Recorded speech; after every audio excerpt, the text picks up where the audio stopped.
என்னடா விஷயம் ஏதாவது தெரிஞ்சுதா? அம்மா, அந்த பத்திரம் இன்னும் ஆகாஷ் கிட்ட தான் இருக்கு. ஆனா அந்த தாமரை ரொம்ப உஷாரா இருக்கா, என்ன கண்டுபிடிச்சிட்டா என்றான் குமார். விசாலாட்சி குரூரமாக சிரித்தவர், அவ கண்டுபிடிச்சா என்ன? அந்த பத்திரத்துல இருக்கிற ரகசியம் வெளியே வந்தா இந்த ஆகாஷும் கார்த்திக்கும் ஒருத்தர் வெட்டிக்கிட்டு சாவாங்க.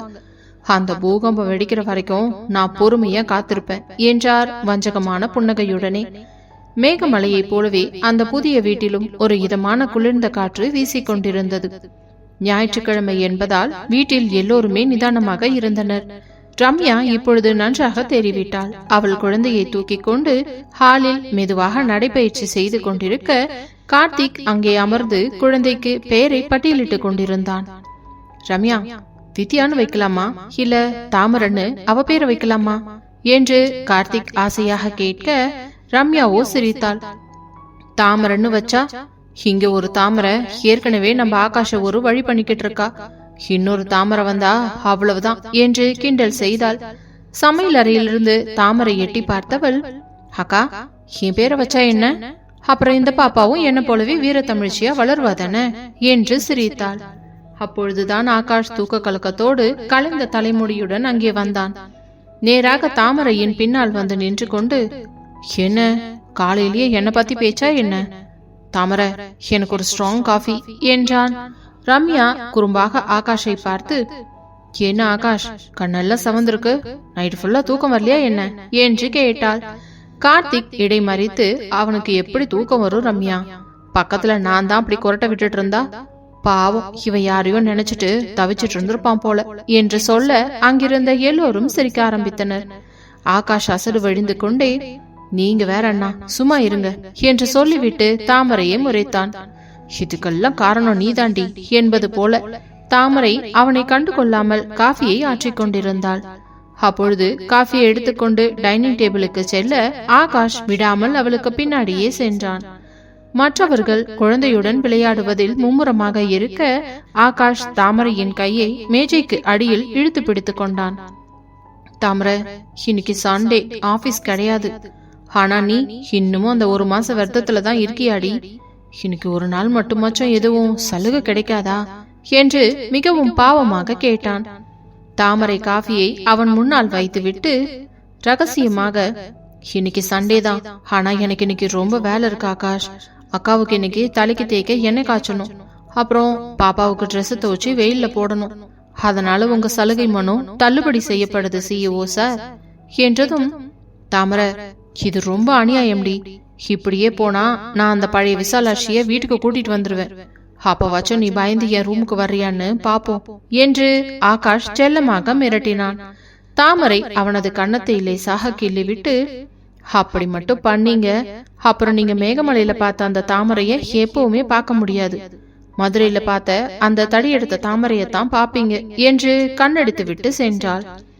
ஆகாஷ் காஃபியை உறிஞ்சிக்கொண்டே, எப்படி பேசினாலும் கடைசியில என்ன மிரட்டிட்டு போயிடுறா என்று முணுமுணுத்தான். மதியம் உணவுக்கு பிறகு அனைவரும் தோட்டத்தில் அமர்ந்து பேசிக் கொண்டிருந்தனர்.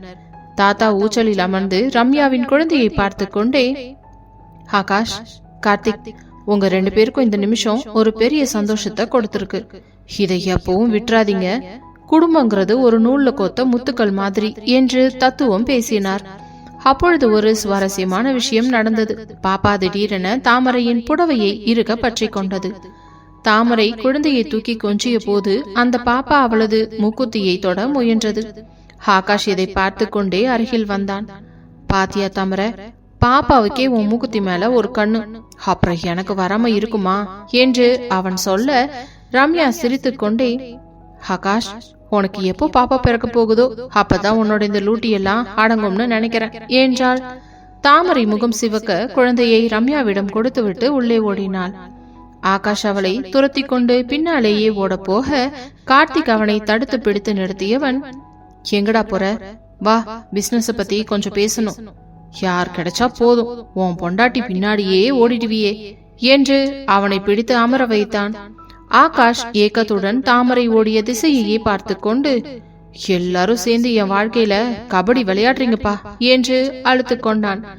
அன்றைய மாலை பொழுது மிகவும் அமைதியாகவும் கலகலப்பாகவும் கழிந்தது. எந்த சதியும் எந்த பகையும் இல்லாமல் அந்த 4 சுவர்களுக்குள் காதல் மட்டும் நிரம்பி வழிந்தது. தாமரை ஜன்னல் ஓரம் நின்று நிலவை பார்த்து கொண்டிருக்கும் போது ஆகாஷ் பின்னால் இருந்து வந்து அவளது கையை பற்றினான். ஆனால் இந்த முறை அவன் எதுவுமே பேசவில்லை. அவளது தோளில் தலை சாய்ந்து அந்த அமைதியை மட்டுமே பகிர்ந்து கொண்டான். புது வீட்டின் அமைதி இன்று காலையிலேயே கலைந்துவிட்டது. கார்த்திக் நேத்தே ரம்யாவின் அம்மா வீட்டிற்கு சென்று தனது 2 மகன்களையும் அடுத்த நாள் காலையிலேயே அழைத்து கொண்டு வந்து விட்டான். பெரியவன் பெயர் விஷ்ணு, சின்னவன் வருண். வாசலில் கார் நின்ற சத்தமே கேட்கவில்லை. அதற்குள் அம்மா அம்மா என்று கத்திக்கொண்டே அந்த 2 வாண்டுகளும் வீட்டுக்குள் பாய்ந்தனர். ரம்யா ஹாலில் அமர்ந்து பாப்பாவிற்கு பால் கொடுத்து கொண்டிருந்தவள் அவர்களை பார்த்ததும் அப்படியே பூரித்து போனாள். விஷ்ணு, வருண், மெதுவா வாங்கடா என்று அவள் சொல்ல சொல்ல அவர்கள் இருவரும் ஓடி வந்து அவளை கட்டி கொண்டனர். அம்மா, உனக்கு என்னாச்சு? ஏன் இவ்வளவு நாள் வரல? பாட்டி வீட்டுல போர் அடிச்சதுமா என்று வருண் சினுங்க விஷ்ணு சமத்தாக பாப்பாவை பார்த்தான். அப்பா சொன்னாங்க எனக்கு ஒரு குட்டி தங்கச்சி பாப்பா பிறந்திருக்கான்னு. இதான் அந்த பாப்பாவா? ரொம்ப சின்னதா இருக்காளே என்று வியப்புடன் கேட்டான். அப்பொழுதுதான் ஆகாஷும் தாமரையும் மாடியிலிருந்து கீழே இறங்கி வந்தனர். அவர்களை பார்த்ததும் வருண் ஓடி போய் ஆகாஷின் காலை பிடித்து கொண்டவன், ஆகாஷ் சித்தப்பா, எனக்கு என்ன கிஃப்ட் வாங்கிட்டு வந்தீங்க என்றதும் அவனை தூக்கி கொஞ்சி, சித்தப்பா உனக்கு பெரிய ரிமோட் கார் வாங்கி வச்சிருக்கேன்டா. ஆனா அதுக்கு முன்னாடி இவங்க யாருன்னு உனக்கு தெரியுமா என்று தாமரையை காட்டினான். வருண் தாமரையை ஒரு நிமிடம் உற்று பார்த்தான். தெரியுமே, இவங்க தான் தாமரை சித்தி. பாட்டி சொன்னாங்க சித்தி தான் அம்மாவை காப்பாத்தினாங்கன்னு என்று சொல்லிவிட்டு ஓடி போய் தாமரையின் புடவையை பிடித்து கொண்டான். தாமரைக்கு கண்கள் கலங்கிவிட்டன. அந்த பிஞ்சு உள்ளங்கள் காட்டும் அன்பு அவளை அப்படியே நெகிழ வைத்தது. வாங்க கண்ணா, சித்தி உங்களுக்கு பிடிச்ச முறுக்கும் லட்டும் செஞ்சு வச்சிருக்கேன் என்று அவர்களை கூட்டிக் கொண்டு சமையல் அறைக்கு சென்றாள். வீடே இப்பொழுது ஒரு குட்டி நந்தவனம் போல மாறியிருந்தது. விஷ்ணுவும் வருணும் ஓடி ஓடி விளையாடுவதும் தாத்தாவின் ஊஞ்சலை ஆட்டுவதும் பாப்பாவை பார்த்து தொட்டு பார்ப்பதுமாக இருந்தனர். மதிய உணவின் போது டைனிங் டேபிளில் ஒரு பெரிய கலாட்டாவே நடந்தது. சித்தப்பா, நீங்க ஏன் எப்ப பார்த்தாலும் சித்தி பக்கத்திலே உட்கார்றீங்க? எனக்கு அங்க நடுவுல இடம் வேணும் என்று வருண் அடம் பிடித்து ஆகாஷிற்கும் தாமரைக்கும் நடுவில் அமர்ந்து கொண்டான். ஆகாஷ் தாமரையை ஏக்கத்துடன் பார்த்தான். ராத்திரி அண்ணன் கூட தூங்கணும்னு ஒரு தண்டனை, பகல்ல இந்த வாண்டுகளும் வந்து பிரிக்குதே என்று அவன் முகம் வாடியதை பார்த்து ரம்யாவும் கார்த்திக்கும் சிரிப்பை அடக்க முடியாமல் தவித்தனர். தாமரை வருணுக்கு சாப்பாடு ஊட்டிவிட்டு கொண்டே ஆகாஷை பார்த்து சாடை காட்டினாள். வருண், சித்தப்பா பாவம்ல, அவரு தனியா சாப்பிடுறாரு பாரு என்று சொல்ல வருண் உடனே, சித்தப்பா தான் பெரியவர் இல்ல, அவர் சமத்தா சாப்பிடுவாரு, நான் சித்தி கையால தான் சாப்பிடுவேன் என்று அடம் பிடிக்க ஆகாஷ் அப்படியே சோர்ந்து போய் அமர்ந்தான். சாப்பிட்டு முடித்த பிறகு தோட்டத்தில் அனைவரும் அமர்ந்திருந்தனர். விஷ்ணு பாப்பாவை மடியில் வைத்துக் கொண்டு, இந்த தங்கச்சி பாப்பாக்கு என்ன பேர் வைக்கலாம் என்று யோசித்துக் கொண்டிருந்தவன், சித்தப்பா நீங்களே சொல்லுங்க, பாப்பாவுக்கு என்ன பேர் வைக்கலாம் என்று விஷ்ணு கேட்க ஆகாஷ் தாமரையை பார்த்தான். பாப்பாவுக்கு வித்யான்னு பேர் வைக்கலாம்னு கார்த்திக் அண்ணன் சொன்னாரு. ஆனா எனக்கு வேற ஒரு பேர் தோணுது என்றான் ஆகாஷ். என்ன பேருங்க என்று தாமரை ஆர்வமாக கேட்க, தாமரைக்கு நிலவுனா ரொம்ப பிடிக்கும், அதனால பாப்பாவுக்கு நிலான்னு பேர் வைக்கலாமா? நிலா இவ்வளவு அழகா இருக்குல்ல என்று ஆகாஷ் சொல்ல ரம்யாவிற்கு அந்த பெயர் மிகவும் பிடித்து போனது. ரொம்ப அழகா இருக்கு ஆகாஷ், இனிமே இவன் நம்ம குடும்பத்தோட நிலாதான் என்றாள் ரம்யா நெகிழ்ச்சியுடன். அன்று மாலை தாமரை பசங்களுக்கு பாடம் சொல்லி கொடுத்து கொண்டிருந்தாள். ஆகாஷ் மெதுவாக அங்கே வந்து, விஷ்ணு, வருண், போய் தாத்தா கூட விளையாடுங்க, நான் சித்திக்கு ஒரு முக்கியமான விஷயம் சொல்லணும் என்று அவர்களை துரத்த பார்த்தான். ஆனால் வருண் ஆகாஷை பார்த்து, சித்தப்பா நீங்க சித்தியை கூட்டிட்டு போய் ரொமான்ஸ் பண்ண போறீங்களா? பாட்டி உங்களை பத்தி நிறைய சொல்லியிருக்காங்க, சித்தப்பா சித்தியை ரொம்ப லவ் பண்றாருன்னு என்று பட்டென்று கேட்க அங்கிருந்த கார்த்திக்கும் ரம்யாவும் விழுந்து விழுந்து சிரிக்க ஆகாஷ் அப்படியே சிலையாக நின்றான். தாமரை முகம் முழுக்க சிவக்க, வருண் என்ன பேச்சு இது என்று அவனை தூக்கி கொண்டு உள்ளே ஓடிவிட்டாள். ஆகாஷ் கார்த்திகை பார்த்து, அண்ணா உங்க பசங்களுக்கு அறிவு ஜாஸ்தியா இருக்குதுன்னா இவனுங்க முன்னாடி இனிமே நான் ரொம்ப ஜாக்கிரதையா தான் இருக்கணும் போல என்று புலம்பினான். 2 வாண்டுகளின் வரவால் அந்த புதிய வீடு இப்பொழுது ஒரு முழுமையான குடும்பமாக மாறியிருந்தது. விசாலாட்சியின் கசப்பான நினைவுகள் மெல்ல மறைய தொடங்கின. ஆனால் ஆகாஷிற்குத்தான் குட்டி பசங்க நடுவில் வந்தது ஒரு பெரிய சவாலாகி போனது. இரவு உணவு முடிந்து அனைவரும் அவரவர் அறைக்கு கிளம்ப தயாரானார்கள். ஆகாஷ் இப்பொழுதாவது தாமரை தன் பக்கத்தில் வருவாள் என்று சின்ன நம்பிக்கையில் இருந்தான். ஆனால் அந்த நம்பிக்கையில் பேரிடியை இறக்கினான் சின்னவன் வருண். அம்மா, நான் இன்னைக்கு சித்தி கூட தான் தூங்குவேன். சித்தி நிறைய கதை சொல்வாங்களாம். விஷ்ணுனாவும் அங்கதான் வருவான். நாம எல்லாரும் நிலா பாப்பா கூட தூங்கலாம் என்று குதித்தான் வருண். ரம்யா ஆகாஷை பார்த்து லேசாக சிரித்து விட்டு, பாத்தியா ஆகாஷ், உன் பொண்டாட்டி மேல இவனுங்க எவ்வளவு பாசம். தாமரை, பசங்க ஆசைப்படுறாங்க, நீ அவங்க கூடவே தூங்கு என்று சொல்லிவிட்டாள். ஆகாஷ் அப்படியே ஸ்தம்பித்து நின்றான். அண்ணா, இதெல்லாம் அநியாயம்னா. பாப்பாவுக்கு 1 மாசம்னு சொன்னீங்க, இப்போ இந்த 2 வாண்டுகளும் வந்துட்டா எப்படி? இன்னைக்கு ஒரு நைட்டாவது அவளை விடுங்கடா என்று கார்த்திக்கிடம் ரகசியமாக கெஞ்சினான். கார்த்திக் அவன் தோளில் கை போட்டு, டே தம்பி, பசங்க பாசத்துக்கு முன்னாடி இந்த CEO பவர் எல்லாம் செல்லாதுடா. வா, இன்னைக்கும் நாம 2 பேரும் அண்ணன் தம்பியா பழைய கதைகளை பேசிட்டே தூங்குவோம் என்று அவனை இழுத்து சென்றான். ஆகாஷ் அறைக்குள் நுழையும் பொழுது தாமரையை பார்த்தான். அவள் விஷ்ணுவையும் வருணையும் 2 பக்கமும் பிடித்து கொண்டு ஆகாஷை பார்த்து ஒரு கேலியான பார்வை பார்த்து விட்டு சென்றாள். அந்த பார்வையில் இன்னைக்கும் உங்களுக்கு கட்டதான் என்கிற கிண்டல் அப்பட்டமாக தெரிந்தது.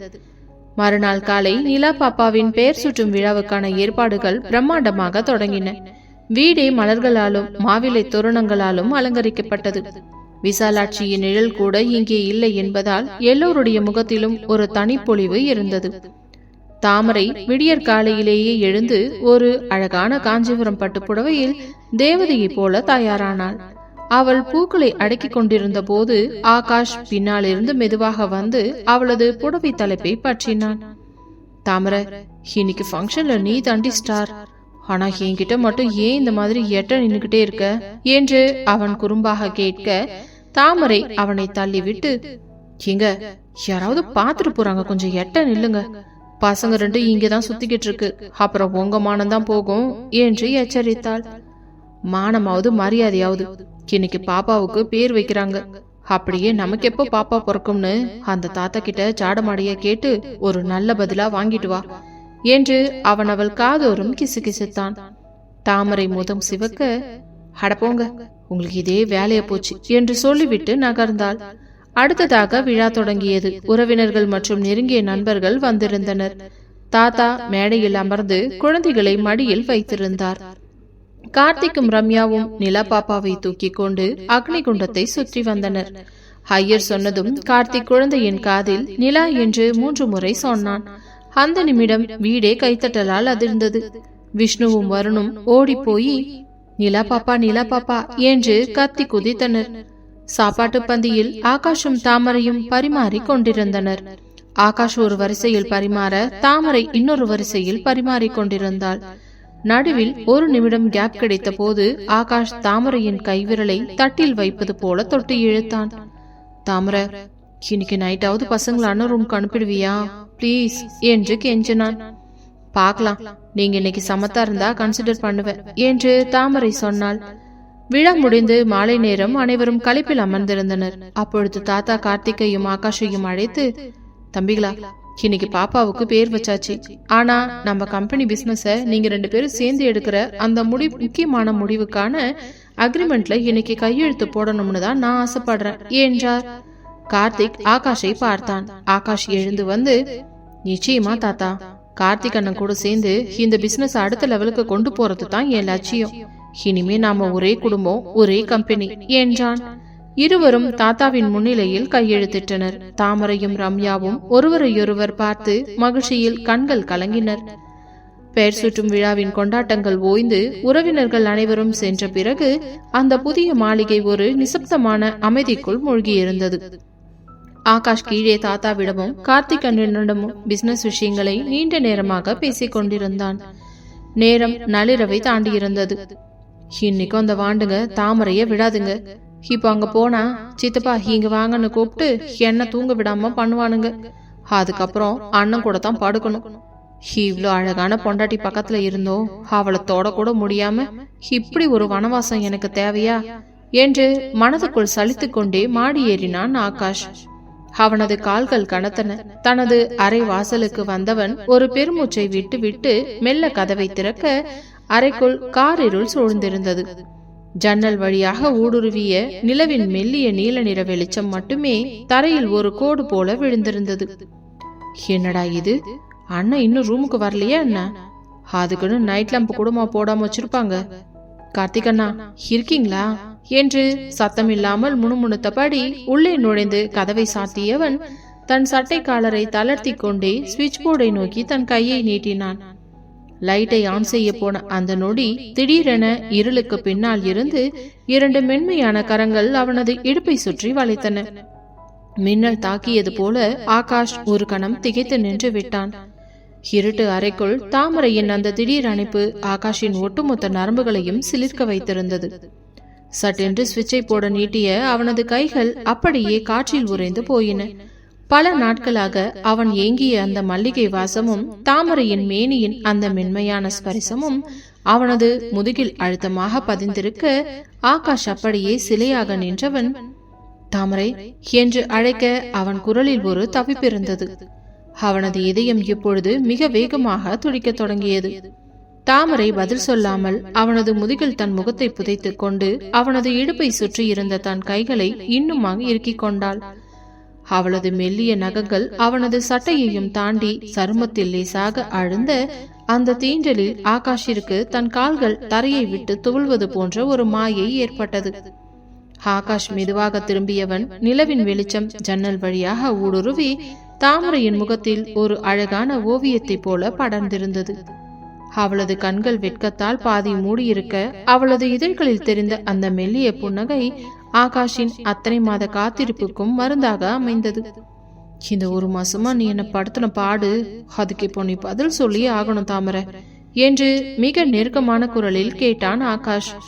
தாமரை மெல்ல நிமிர்ந்து அவனை நிமிர்ந்து பார்த்தவள், நான் உங்களை மட்டும் தண்டிக்கல ஆகாஷ். ஒவ்வொரு நிமிஷமும் நானும் உங்களை நினைச்சு தவிச்சிட்டு தான் இருந்தேன். ஆனா நம்ம குடும்பம் இப்பதான் ஒண்ணு சேர்ந்திருக்கு. அந்த சந்தோஷத்துக்காகத்தான் நான் இவ்வளவு தூரம் ஒதுங்கி இருந்தேன். இப்போ அந்த தடையெல்லாம் முடிஞ்சிருச்சு என்று சொல்லி அவனது கழுத்தில் தன் கைகளை மெல்ல கோர்த்து கொண்டாள். ஆகாஷ் அவளது இடையை சுற்றி தன் பலமான கரங்களை வளைத்து அவளை தன்னோடு இன்னும் நெருக்கமாக அணைத்து கொண்டான். அவனது மூச்சுக்காற்று அவளது இதழ்களில் சூடாகப்பட தாமரை சிலிர்த்து போய் அவனது சட்டையை தன் விரல்களால் இறுக பற்றி கொண்டாள். ஆகாஷ் குனிந்து அவளது நெற்றியில் ஒரு நீண்ட ஆழமான முத்தத்தை இட்டான். பிறகு மெல்ல அவளது இமைகளை தன் இதழ்களால் வருடினான். அந்த மென்மையான தீண்டல்களில் தாமரை மெல்ல மெல்ல தன்னை தளர்த்தினாள். கல்யாணமாகி இத்தனை நாளா நாம ஒருத்தர் சந்தேகப்பட்டோம், சண்டை போட்டோம், பிரிஞ்சிருந்தோம். ஆனா இன்னைக்கு இந்த தனிமையில நீ எனக்கு மட்டும்தான் சொந்தம் என்று ஆகாஷ் அவளது காதோரம் கிசுகிசுத்தான்.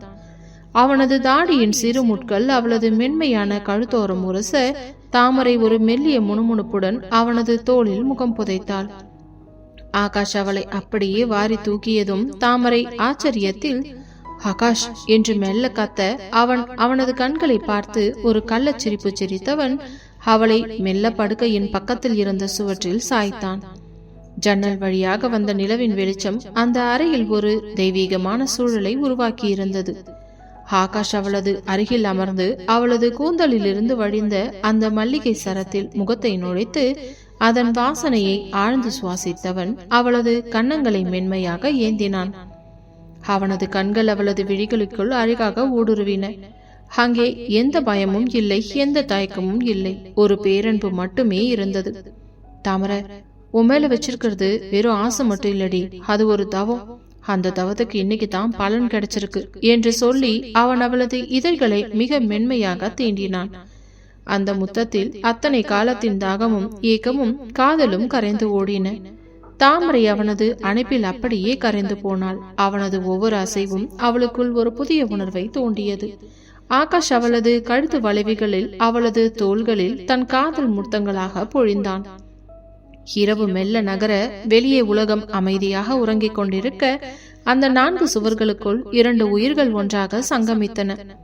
போராட்டங்கள் முடிந்து சந்தேகங்கள் நீங்கி இல்லறத்தின் உன்னதமான ஒரு பந்தத்திற்குள் இருவரும் காலடி எடுத்து வைக்க தாமரை ஆகாஷின் மார்பில் தலை சாய்த்து அவனது இதய துடிப்பை கேட்டுக்கொண்டே, உங்களை ஒருபோதும் நான் விட்டுட்டு போக மாட்டேன் ஆகாஷ். என் உயிர் இருக்கிற வரைக்கும் நான் உங்க பொண்டாட்டி தான் என்று கோரினாள். அந்த வார்த்தையில் அவனின் முதுகு தண்டு சிலிர்த்தது. ஆகாஷ் அவளது நெற்றியில் முத்தமிட்டு, நீ இல்லாம இனிமே இந்த ஆகாஷ் இல்ல தாமரை, இது நம்ம வாழ்க்கையோட ஒரு அழகான ஆரம்பம் என்று சொல்லி அவள் மேல் படர்ந்து அவளை இறுக்கமாக அணைத்து கொண்டான். அந்த இரவு அவர்களின் காதலுக்கு ஒரு மௌனமான சாட்சியாக அமைந்தது. ஆகாஷ் அந்த இருட்டில் மெல்ல அவளை தன் பக்கம் நிமிர்த்தினான். நிலவின் ஒளி அவளது பாதி முகத்தை மட்டும் காட்ட மீதி பாதி அவன் நிழலில் மறைந்திருந்தது.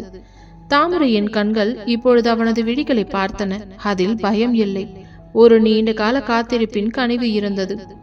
ஆகாஷ் மெல்ல குனிந்து அவளது நெற்றியில் தன் இதழ்களை வைத்தவன் அவனது கைகள் அவளது தோள்களில் இருந்து மெல்ல கீழிறங்கி அவளது முதுகின் வளைவுகளை தடவின. தாமரை சிலிர்த்து போய் அவனது சட்டையை தன் விரல்களால் சுருட்டி பிடித்தாள். அவன் அவளது காதோரம் குனிந்து, இப்ப சொல்லு தாமரை, இன்னும் அந்த 1 மாச கணக்கு பாக்கி இருக்கா என்ன என்று மெல்லிய குரலில் கேட்க அவளது மூச்சு காற்று அவன் கழுத்தில் சூடாக பட, இல்ல ஆகாஷ் என்று முணுமுணுத்தாள். அந்த ஒரு வார்த்தைக்காகத்தான் அவன் இத்தனை காலம் தவம் இருந்தான். அவன் அவளை அப்படியே வாரி தூக்கி மெத்தையில் கிடத்தினான். மெத்தையின் மென்மையை விட அவளது ஸ்பரிசம் அவனுக்கு அதிக போதையை தந்தது.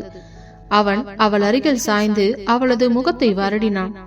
அவளது புடவை தலைப்பு நழுவி தரையை தொட அவளது கழுத்தில் இருந்த தாலி அவளது இதய துடிப்போடு சேர்ந்து ஏறி இறங்கியது. ஆகாஷ் அவளது கழுத்து வளைவுகளில் முகம் புதைக்க அவனது தாடியின் சிறுமுட்கள் அவளது மென்மையான சருமத்தில் உரசிய போது தாமரை ஒரு மெல்லிய சீரலுடன் அவன் தோள்களை தழுவிக்கொண்டாள். அவளது விரல்கள் அவனது தலைமுடிக்குள் நுழைந்து அவனது நெருக்கத்தை தனக்குள் இழுத்து கொண்டன. வார்த்தைகள் இன்றி அவர்களின் தீண்டல்களே உரையாடின. ஆகாஷ் அவளது இடையை சுற்றி தன் கரங்களை இருக்க தாமரை அவனது அணைப்பில் ஒரு மெழுகுவர்த்தி போல உருகினாள். அவளது ஒவ்வொரு அசைவும் ஒவ்வொரு முணுமுணுப்பும் ஆகாஷிற்குள் இருந்த பல மாத ஏமாற்றத்தை ஒரு பெருங்காதலாக மாற்றியது. இருளின் அமைதியில் அவர்களின் இதய துடிப்பு மட்டுமே ஒளியாக கேட்க ஆகாஷ் அவளது இதழ்களை மீண்டும் ஒருமுறை ஆழமாக தீண்டினான். இந்த முறை அதில் ஒரு கணவனின் உரிமையும் ஒரு காதலின் ஆவேசமும் கலந்திருந்தது.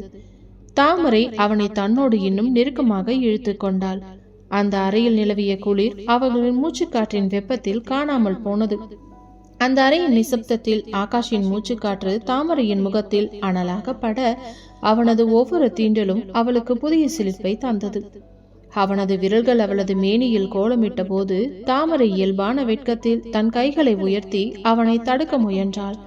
ஆனால் ஆகாஷ் விடுவதாக இல்லை. அவன் அவளது 2 கைகளையும் லாக் செய்து அவனது கைவிரல்களுக்குள் அவளது விரல்களை கோர்த்து அப்படியே அவளது தலைக்கு மேலே உயர்த்தி இறுக்கமாக பற்றி கொண்டான்.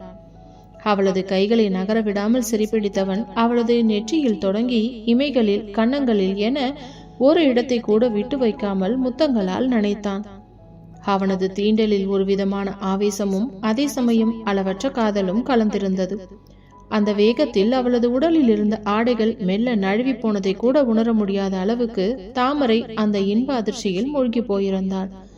மறுபுறம் ஆகாஷும் தனது ஆடைகளுக்கு முழுமையாக விடுதலை கொடுத்துவிட்டு ஒரு குழந்தையைப் போல தனது மனைவியின் அரவணைப்பில் தஞ்சம் அடைந்தவன், தாமரை கண்ண தரடி என்று ஆகாஷ் மிகவும் தழைந்த குரலில் கெஞ்சினான். ஆனால் தாமரையோ, இல்ல ஆகாஷ், எனக்கு ரொம்ப வெக்கமா இருக்கு, என்னால பார்க்க முடியாது என்று கண்களை இன்னும் இறுக மூடிக்கொண்டாள்.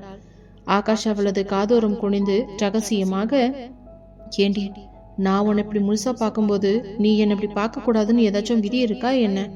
அப்புறம் எப்படி என்கிட்ட இருக்கிற வெக்கம் எல்லாம் உனக்கு மறைஞ்சு போகும் சொல்லு? இன்னும் எவ்வளவு நாளைக்கு தான் இப்படி வெக்கப்பட்டுக்கிட்டே இருக்கிறது? நான் உனக்குள்ள கலக்கிற அந்த முதல் நொடி உன் கண்ணை பார்த்துட்டே நடக்கணும்னு நான் ஆசைப்படுறேன். இது என் ஆசை தாமரை, எனக்காக செய்ய மாட்டியாடி என்றவனது அந்த உருக்கமான வேண்டுகோளை தட்ட முடியாமல் தாமரை தன் இமைகளை மெல்ல பிரித்தாள். கண்மை தீண்டி அந்த விழிகள் விரிந்த போது ஆகாஷ் ஒரு நிமிடம் அந்த அழகில் சொக்கித்தான் போனான். அவளது பார்வை அவன் முகத்தை தாண்டி எங்குமே செல்லவில்லை. ஆனால் அவனது பார்வையோ அவளது உடலை ஒரு பூவை போல அளவெடுத்துக் கொண்டிருந்தது.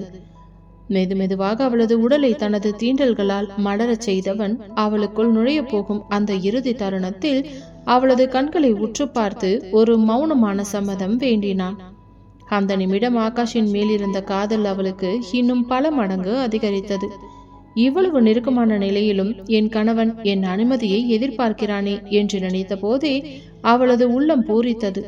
அவள் தனது கண்களாலேயே நான் உன்னுடையவள் என்று சம்மதம் தெரிவித்தாள். உடனே ஆகாஷ் அவளது காதோறும் குனிந்து, தாமரை ரிலாக்ஸ் ஆயிரு, கொஞ்சம் பெயின் இருக்கும், அவ்வளவுதான், ரொம்ப முடியலன்னா சொல்லு, நான் உடனே ஸ்டாப் பண்ணிடுவேன், சரியா என்று அக்கறையுடன் சொன்னான். அந்த பேச்சில் தாமரையின் கன்னங்கள் தக்காளி பழம் போல சிவந்து போயிருந்தன. அவளது கண்களை பார்த்து கொண்டே ஆகாஷ் மெல்ல அவளுக்குள் தன்னை முழுமையாக புகுத்தி கொண்டான். அந்த முதல் வலியின் தாக்கம் தாமரையின் முகத்தில் பிரதிபலித்தது. அவனுக்கு அந்த வலியை காட்டக்கூடாது என்பதற்காக அவள் மெத்தை விரிப்புகளை தன் 2 கைகளாலும் பலமாக பற்றி கொண்டாள். அவளது கீழ்வுதட்டை வன்மையாக கடித்துக்கொண்டு கண்களில் இருந்து வழியும் கண்ணீரை மறைக்க போராடினாள். அவளது தவிப்பை பார்த்த ஆகாஷ் பதறி போனவன், தாமரை ரொம்ப வலிக்குதடி, நான் வேணா விலகிடவா என்று கவலையுடன் கேட்டான். இல்ல ஆகாஷ், அதெல்லாம் ஒன்னும் பிரச்சனை இல்லை, நான் தாங்கிப்பேன் என்று அவள் இடைவெளியில் முணுமுணுத்த அந்த நொடி ஆகாஷ் மீண்டும் அவளுக்குள் ஆழமாக புதைந்தான். இத்தனை கால காத்திருப்புக்கு பிறகு தன் மனைவியை பிரியும் எண்ணமே அவனுக்கு இல்லை. அவன் ஒரு போர்வீரனை போல அவளுக்குள் நுழைந்து தனது இயக்கத்தை தொடங்கினான். ஆரம்பத்தில் வலியால் துடித்த தாமரை சிறிது நேரத்திலேயே அந்த சுகமான வேதனையில் மூழ்கி முனகத் தொடங்கினாள். எவ்வளவு நேரமானாலும் ஆகாஷிற்கு தன் மனைவியின் மீதான அந்த போதை தீரவே இல்லை. அவன் அவளை முழுமையாக ஆட்கொண்டபடியே இருந்தான். தாமரையும் சற்றும் சளைக்காமல் அவனுக்கு ஈடு கொடுத்து தன்னை முழுமையாக அவனிடம் ஒப்படைத்தாள். ஒரு கட்டத்தில் ஆகாஷ் மூச்சிறைக்க அவளது கண்களை பார்த்தவன், தாமரை என்னால முடியலடி, போதும்னு ஸ்டாப் பண்ணலாம்னு தான் நினைக்கிறேன், ஆனா என்னால என்ன கண்ட்ரோல் பண்ண முடியல என்றான். தாமரை அவனை இன்னும் நெருக்கமாக அணைத்து கொண்டு அவனது நெற்றியில் ஒரு முத்தமிட்டவள், இட்ஸ் ஓகே ஆகாஷ், எந்த காரணத்துக்காகவும் உங்களை நீங்க கண்ட்ரோல் பண்ணிக்க வேண்டாம், நான் எவ்வளவு நேரமானாலும் தாங்கிப்பேன், நீங்க எதை பத்தியும் கவலைப்படாதீங்க என்று அவள் கொடுத்த அந்த பச்சை கொடி ஆகாஷை இன்னும் வேகமாக இயங்க செய்தது. இரவில் தொடங்கிய அந்த வேட்கை விடியலின் மெல்லிய வெளிச்சம் ஜன்னல் வழியே எட்டி பார்க்கும் போதுதான் ஓய்ந்தது.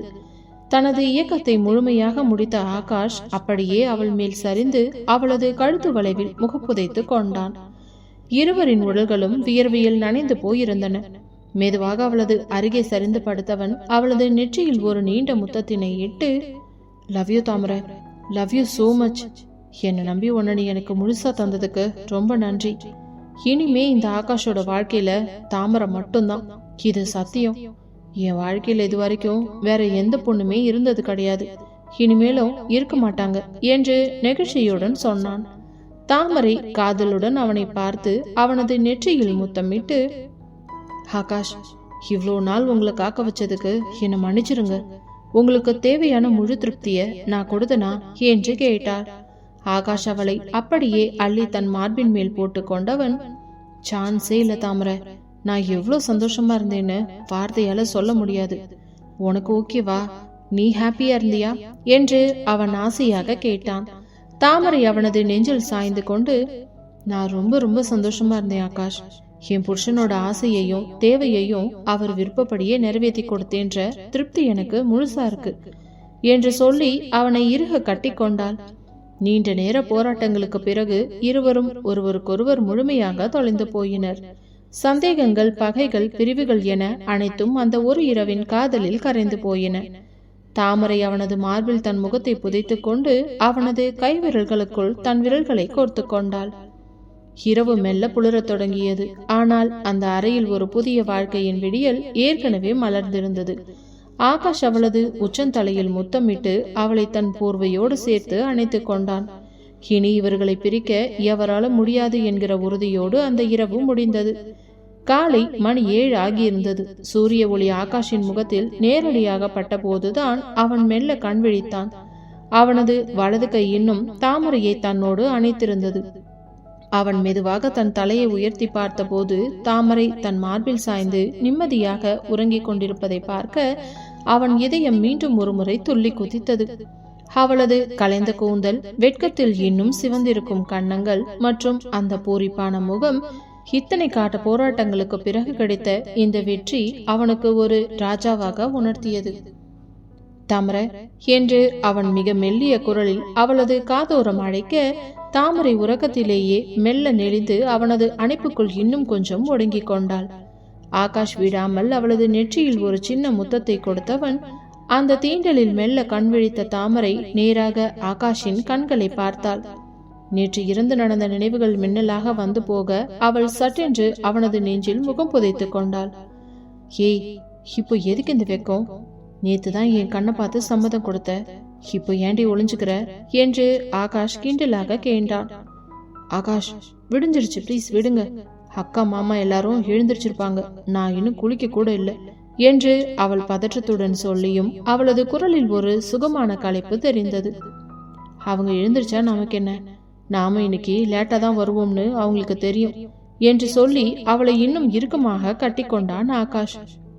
இருவரும் அந்த மென்மையான தருணத்தில் தெளித்து கொண்டிருந்த போது திடீரென அரைக்கதவுக்கு வெளியே யாரோ ஓடி வரும் சத்தம் கேட்டது. சித்தப்பா, சித்தி, இன்னும் தூங்குறீங்களா? எழுந்துறீங்க, எங்களுக்கு ரொம்ப பசிக்குது. இது வருணின் குரல். அதைத் தொடர்ந்து விஷ்ணுவும் கதவை தட்டினான். தாமரை அப்படியே அதிர்ந்து போனாள். ஐயோ, பசங்க வந்துட்டாங்க, விடுங்க ஆகாஷ் என்று அவனை பலமாக தள்ளி விட்டுவிட்டு அவசர அவசரமாக தரையில் சிதறி கிடந்த தனது உடைகளை எடுத்துக்கொண்டு பாத்ரூமுக்குள் ஓடினாள். அவள் ஓடும் வேகத்தை பார்த்த ஆகாஷ் கட்டிலில் மல்லாக்க விழுந்து சிரித்தான். இந்த வாண்டுங்களோட டைமிங்க அடிச்சுக்கிறதுக்கு ஆளே இல்லப்பா என்று சிரித்து கொண்டான்.